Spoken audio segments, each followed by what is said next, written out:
السلام عليكم ورحمة الله وبركاته، عسلامة. وينكم؟ إن شاء الله تكونوا بألف خير وصحة وعافية. رجعت لكم مرة أخرى لليوتيوب ورجعت للقناة.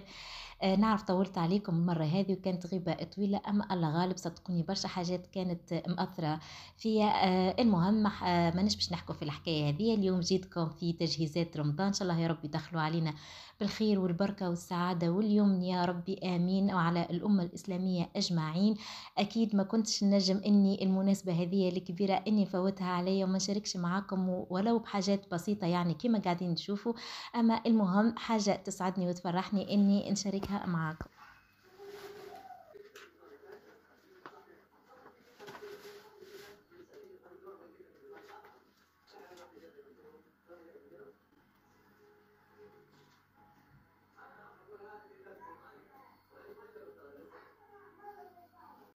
البنات لهنا خرجت ومشيت نشري في الطماطم والفلفل، علاش؟ باش نعمل السلطة المشوية والصوص متاع البيتزا. هذوما الزوز ياخذوا لي برشا وقت اذا كان باش نعملهم في ايامات متاع رمضان، هذاك علاش قلت نبدا بيهم هما الاولين. انا بيدي ديجا الوقت اتاخر توا، ما عادش برشا على رمضان، فاخترت حاجات معينين اللي نعملهم ويلزموني ديما معناها في المطبخ.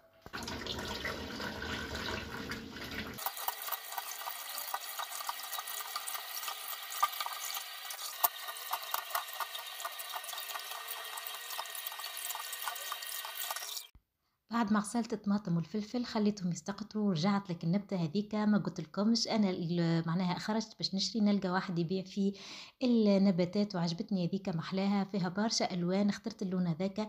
قال لي اللي سموها ملكة الربيع حسيلو. المهم انا عجبتني الحقيقة. انا مانيش متعودة برشا على معناها الزراعة، اما حاجة تفرحني برشا كيف نهز هكا حاجة ونزرعها بايدي، واكيد برشا منكم زاد الحكاية اذا كان جربوها باش تعجبهم. فاخذت هذاك المحبس كان قديم بصراحة وعنده برشا ما استعملتوش، وحركتك التراب نقصت منه شوية تراب وغرستك الزهرة هذيك ورجعت لها ترابها وسقيناها. هذه هي، شوفوا محلاها ما شاء الله تفتح النفس كيف ما يقولوا. ورجعت حطيناها في بلايصتها هكا نستفتحوا بها النهار ان شاء الله وكهو.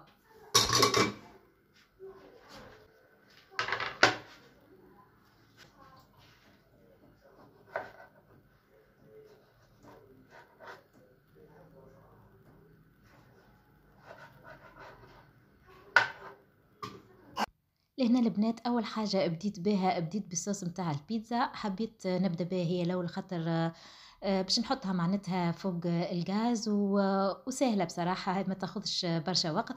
المهم شفتوا لهنا قصيت الطماطم، قصوها باي طريقه تحبوا عليها، وبعد نحطها على النار ونخليها حتى تنشف من الماء.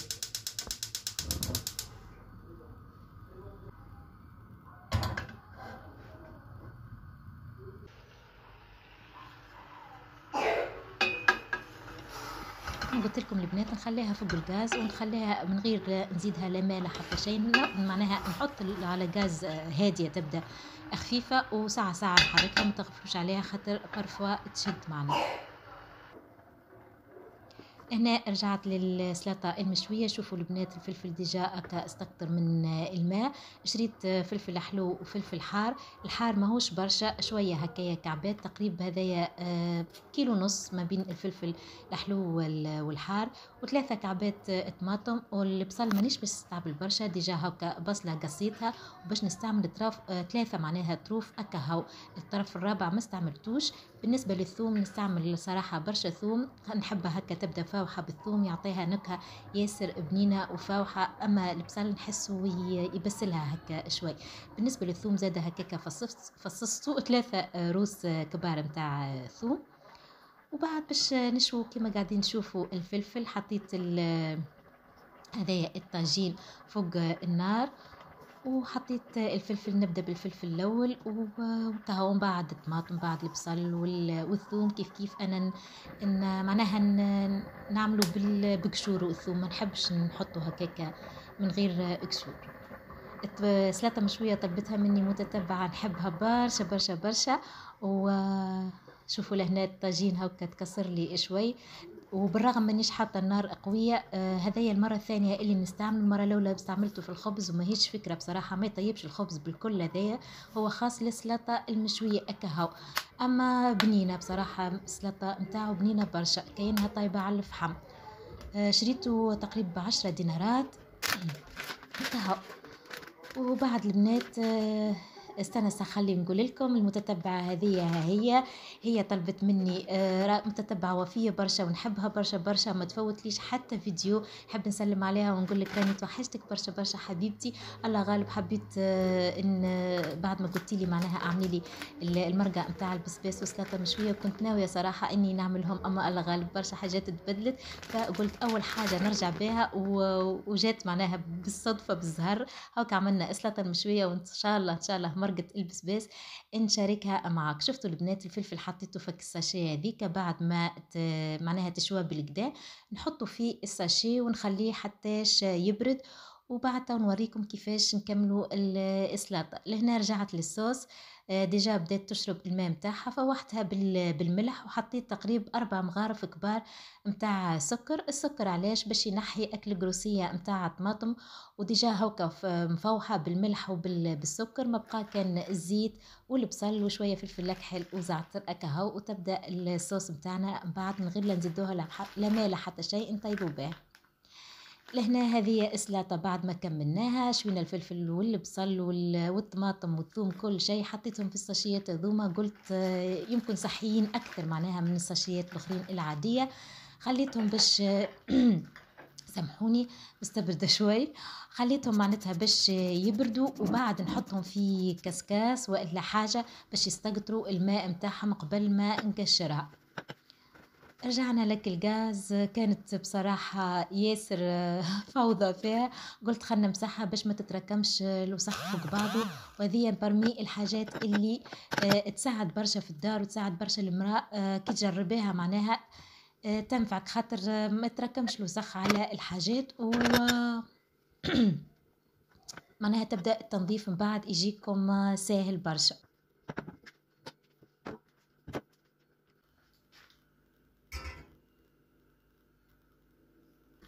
هنا حطيت الماء يسخن. شنو باش نعمل؟ باش نعمل التيزانة هذه صراحة مش أنا اللي عملتها، عطتها لي أمي. علاش؟ على تناسب معناتها أكل نفخ متاع البطن وأكل غازات وكل شيء، والصعوبة الهضم ياسر محلاها صراحة. أنا أول مرة وقتها نجربها وياسر عجبتني برشا برشا. البنات شنو فيها برشا حاجات، فيها كما شفتوا نجمة اليانسون، فيها الرند، فيها البسباس، فيها البابونج، فيها المردقوش. المهم ياسر فيها برشا حاجات تساعد على معناها تنحيك الانتفاخ متاع البطن، تخرج معناها الغازات كيف ما نقولوا احنا، وتساعد الهضم، عملية الهضم. ولهنا التيزانة متاعي حضرت، وهذايا مسلسل نتبع فيه. قعدت باش نرتاح شوي، ناخذ انفس، نتفرهد شوي ونرتاح بالي قبل ما وقتها ديجا الصغار رقدوا. قعدت شوي مع روحي، وبعد رجعت لهنا قبل ما نرقد. ديجا ما قلت لكمش الروتين هذايا كان في الليل معناتها في المساء، من المساء لليل. عندي اللوبيا والحمص تقريبا كيلو لوبيا وكيلو حمص، حطيتهم يتنفخوا مع شوية ماء دافي وواحدة بيكربونات الصوديوم الكل واحد. معناها الفول استغفر الله، الحمص واللوبيا. هذاك الثوم زادة فصصته حطيته كيكا الثوم معناها كل حبة وحدها، وعبيته بالماء وخليته باش تنفخ حتىش لمت غدوة معناها للنهار اللي بعده باش نفصه ونرحيه. هذا هو العمل متاعنا في الليلة هذيك.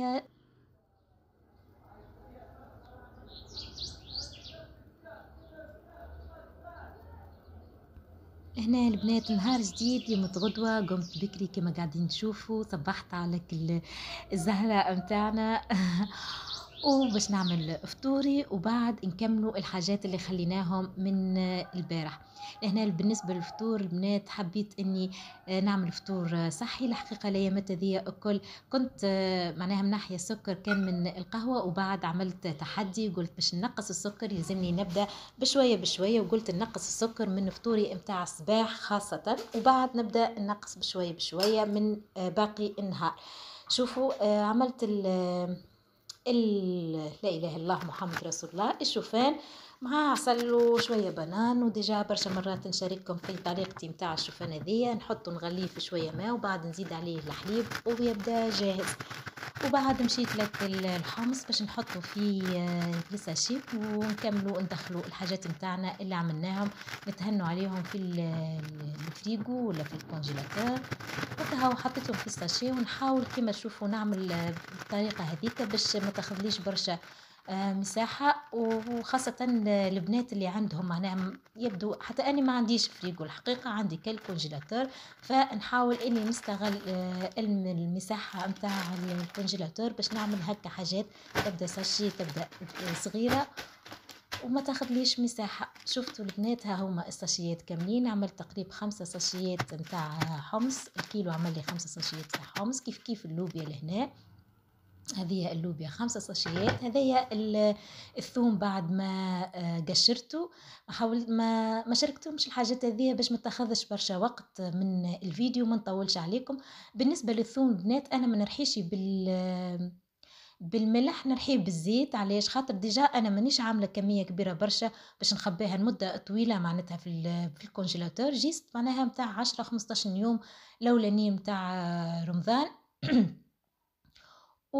وكهو تنجموا بعد نعملوا كمية أخرى عادي. وحطيتهم معناها ترحوا مع الزيت، نعمل الزيت باش الزيت ما يخليهمش يتبدل اللون ويحافظ عليه ما يكحالش وديجا معناها ما يغلطنيش في الماكلة. كي نعمل الملح ينجم يغلطني في الماكلة وتجيني الماكلة مالحة شوي خاصة في رمضان. كهو لهنا حطيتهم في الساشيات هذوما.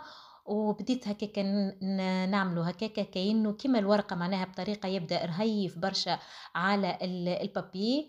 وبعد باش نقسم كيما تشوفوا الساشي هكايا على 4 كيما هكا باش ديفاسون معناها كل تبدا فيها 4 مربعات نتاع ثوم. وقت اللي تثلج كي نحل الساشي نخرج كل مربع وحده هكايا. النجم معناتها ناخذ كل بارتي وحدها من غير ما نخرج الثوم الكل. نجموا زادة طريقة أخرى تعملوا فك الليمولة اون سيليكون، تعملوا الثوم تخلوه يثلج ومن بعد تنحوه وتحطوه في الساشيات. الطريقة هذه زادة شفتها وباهي عجبتني، أما أنا حبيت نسهل على روحي وكهو. شفتوا البنات السلطة المشوية بعد ما حطيناها ليلة كاملة وهي تستقطر هكاكا، شفتوا كمية الماء اللي خرجت منها. الماء هذاك إذا كان قعد فيها يبدلها الطعمة متاعها ويخليها تجي هكا مش بنينة بالكل. هذاك علاش ماذا بينا ديما سلطة نخلوها تستقطر هكاكا من الماء اللي تعملوا معناتها. وبعد هزيت الفلفل قشرته نحيت له كلكحل الكل، القشرة الفوقانية الكل، ونحيت له زادة الزريعة خاطرها مش باهية للصحة بالكل بنات، مضرة، تعمل أكل البثور في الوجه وفيها صعوبة للهضم معناها بالنسبة للمعدة زادة صعيبة في الهضم. وزادة كيف الطماطم نحيت لها القلب كيكا، نحيت القشرة من برا اللي شويناها ونحيت القلب هذايا يتنح ومعاه أكل الزريعة زادة باش ما تعملش الماء ما برشا معناها في السلطة. وهي بيدها زادة طماطم الزريعة متاعها ما هيش صحية كهو. والثوم هذايا الثوم والبصل حطيته كيف ما هو خاطر ما يعملش قشرة، انا ديجا معناها قشرت البصل وغسلته. وهذايا السلطة كي متاعنا جاهزة توا باش نرحيها وكهو. بالنسبة للرحيان البنات انتم وكيفاش تحبوا معناتها، انا ما رحيتهاش برشا. ديجا حتى هكا تسمى مرحية برشا بالنسبة لينا خاطر انا بالنسبة لي راجلي الاكثرية يحبها اكل بالمهراس هذيك العربي. اما بصراحة باش تاخذ لي وقت وزيد ما هيش معناتها متاع نحسها متاع وقتها، هذيك تتعمل في وقتها وتتاكل معناها مش باش نخبوها في الكونجيلاتور.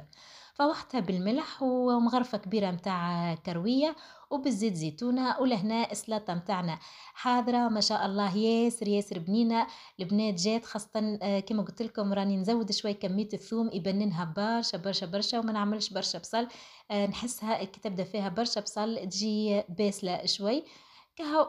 وحطيتهم في الساشيات بالطريقة هذه، زادة رهفتها بالطريقة هذه بإيدي وعملت لي تقريبا 3 ساشيات من هذوما. الحمد لله يززدوا معناها ديجا في رمضان ما نستعملوهاش برشا معناها بالماكلة، جيست في الوصفات نجموا نعملوا فيها سلطة متاع الباجيت، نجموا نعملوا فيها صحين تونسي هكاك. وهذه هي سلطة. الباقية حطيتها هكا باش ناكلوها، زينتها كما تشوفوا شوية هكا زيتون، شوية زيت. هذه هي سلطة متاعنا، ياسر بنينة. والسلطة المشوية بصراحة التونسية وحدها. كها شنو مازالت الطماطم.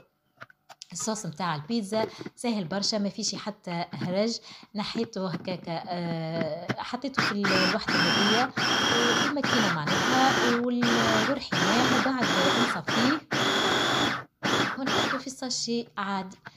هذوما حسيتهم البنات الحاجات اللي ياخذوا لي وقت، والحاجات اللي نستحقهم بالقدا معناها في رمضان. باقي الحاجات ان شاء الله نشاركهم معاكم اذا كان عملت حاجات اخرين. المهم ان شاء الله يكون الفيديو عجبكم، ان شاء الله عديت معايا وقت طيب، وسامحوني زادة مرة اخرى على الغياب البنات.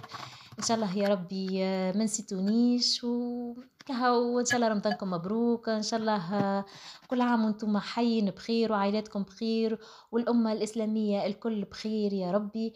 الأيامات اللي فاتت كانت صعيبة على الناس الكل، والأحداث اللي صارت في العالم كانت صعيبة على الناس الكل. إن شاء الله يا ربي يعوض أخواننا في سوريا وفي تركيا، وإن شاء الله يجي رمضان إسلام مبارك. وأكيد أكيد أكيد الحاجات هذه راهي جيست معناتها ننوها إنها باش تساعدنا على العبادات وعلى ربحان الوقت الباقي، معناها ما هيش حاجات راهي أساسية ولا حاجات مهمة لك الدرجة الموجود باش نعدوا به في الماكلة، ما نخلوهاش معناها هي في جل تفكيرنا الواحد. المهم يخرج من رمضان إن شاء الله نخرجوا مقبولة الطاعة متاعنا ونربحوا رمضان. واحد كيف يخرج من رمضان ويتقبل كأنه يخرج كيما ولداته أمه من الذنوب. هذيك هي الحاجة المهمة. لهنا البنات كملت معاكم الفيديو. هذوما الحاجات البسيطة اللي شاركتها معاكم. شفتوا عملنا اللوبيا، عملنا الحمص، عملنا سلطة مشوية، عملنا الثوم، وعملنا الصوص متاع البيتزا. إن شاء الله تكونوا استفدتوا من الفيديو، ما كنش ثقلت عليكم برشا. ما تنسونيش باللايك وبالاشتراك إذا كان أول مرة تشوفوا القناة، وخلوا لي تعليقكم في الأسفل الفيديو. وسامحوني مرة أخرى على الغياب، خاصة البنات متاع القنوات أحبابي وصحابي اللي كنت بعيدة عليكم. هاو بسلامة.